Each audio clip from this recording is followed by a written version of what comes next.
Рахмат. Урматтуу коллегалар. Мен түшүнөм, биздин парламентте деген аялдарды сыйлашпайт да. Аялдарды сыйлашпаган бүгүн көрдүк, Түркпаны бир кыздан талашып отуруп алдыңар. Макул. Аякта мен сунуш киргизип атсам, мен сунушум даже добушка койгон жоксуңар. Өтпөгөнүн мен түшүнүп атам, но просто мени депутат катары сыйлап койбойсуңарбы? Анча-мынча депутаттарга караганда мен деле добушум өйдөрөөк болот. Зачем вот так унижать? Добушка даже койдуруп бербейсиз. Урматтуу төрага, мен эмне бирдеме күлкүнүчтүү нерсени айтып атамбы? Же сизге шылдыңдай тургандай позицияны бирдемени жеткирип атамбы? Что у вас за отношение хамское такое? Микрофонду каалаганга 20 мүнөт трибунага бересиздер. Каалаганда бересиздер. Ана мен айтсам таарынасыңар, эмне эле тиги бир партиянын атын тергеп атасың, фракциясын деп. Что за отношение? Сыйлагыла да. Аял киши болсом да, бир мандат округтан келсем деле, анча-мынча мен коллегаларымдан караганда добушум көбүрөөк келген менмин.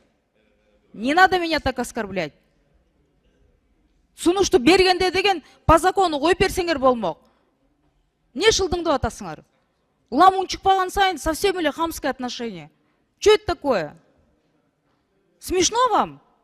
Смеяться будете в другом месте. Мен деле тиги добуш берген адамдарым бар, ошону сыйлагыла. Сколько раз чыксам, микрофонду каалагандай тейлейсиздер.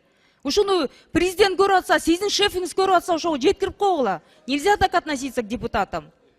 Я не с улицы пришла. Мени эл шайлап келген. Ошо келгенден кийин де бир ошо добушту ошону шылдыңдап отурасыңар. Колдобой эле койгула. Вообще настолько унизительно и оскорбительно именно от наших коллег такое. Еще сидит и смеется.